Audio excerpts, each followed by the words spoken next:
Hoje estamos numa edição especial pela despedida de Oscar Schmidt, que morreu na tarde desta sexta-feira, aos 68 anos. Ele lutava contra um câncer no cérebro há muitos anos já. E nessa edição especial, na verdade, nessa cobertura especial que estamos fazendo na CNN Brasil, nós estamos homenageando Oscar Schmidt. Já recebemos aqui atletas que estiveram com ele, estamos trazendo aqui as repercussões da família, estamos contando as histórias, mostrando os seus recordes, mostrando os seus feitos. E o Pedro Venceslau chega agora aqui ao Hora H para contar uma outra parte da vida do Oscar Schmidt que muita gente ou não se lembra ou nem soube que aconteceu. Oscar Schmidt queria ser presidente da República. Não conseguiu, né, Pedro? Até tentou, começando pelo Senado, mas não deu certo. Pois é, Thaís, eu me lembro muito porque foi a primeira eleição que eu cobri. Primeira como jornalista, ainda estudante, quer dizer, tentando ser estudante de jornalista, em 1998. Oscar Schmidt foi jogar na Itália, depois ele se aposentou na Itália, voltou para o Brasil com esse sonho de ser presidente da República. Ele revelou isso numa entrevista ao Sport TV alguns anos depois. Mas ele voltou da Itália e antes de disputar o Senado, ele foi secretário de esportes aqui da capital, em São Paulo, da gestão Celso Pitta.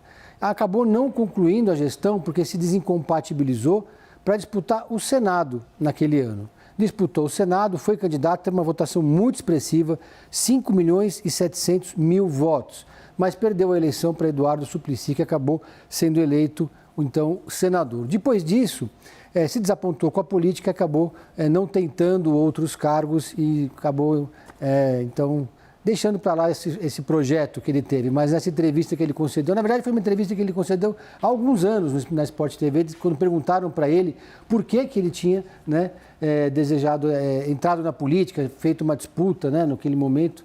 E ele então disse que achava que se ele se elegesse senador, para ser eleito presidente seria um pulo. Mas aí depois acabou deixando isso para lá. Hoje a gente tem a Leila, né, que é do vôlei, que é senadora pelo Distrito Federal, que é uma senadora que foi totalmente do esporte, a Marília Gabrilli também, o próprio Romário, né, que foi jogador da Seleção Brasileira há tantos anos. Eu vi o Romário jogar na Seleção Brasileira, inclusive.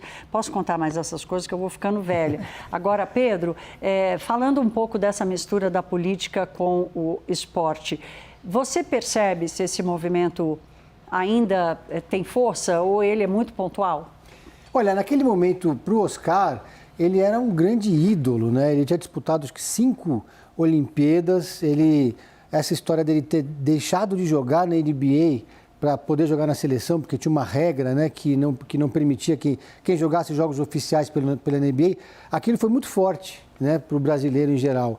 Então, ele estava realmente... Ele não é qualquer atleta, porque assim, para você ser um atleta que entra na política, você tem que ser um ídolo. Você citou o Romário. O Romário trouxe o tetra para a gente, né? A Leila também foi campeã, medalha de ouro nas Olimpíadas. Muitos outros atletas não conseguiram mandatos. Mas naquele momento, acho que o Oscar foi um dos primeiros a se arriscar na política, né? Nesse nível, atleta desse nível, de ter jogado seleção brasileira.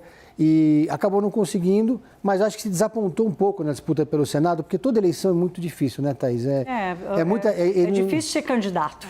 Você é um ídolo do esporte, você é uma unanimidade, de repente você vai entrar numa disputa eleitoral e aí acaba sendo atacado, acaba vivendo aquele clima pesado que é de uma eleição. Eu acho que ele saiu um pouco desapontado com essa experiência.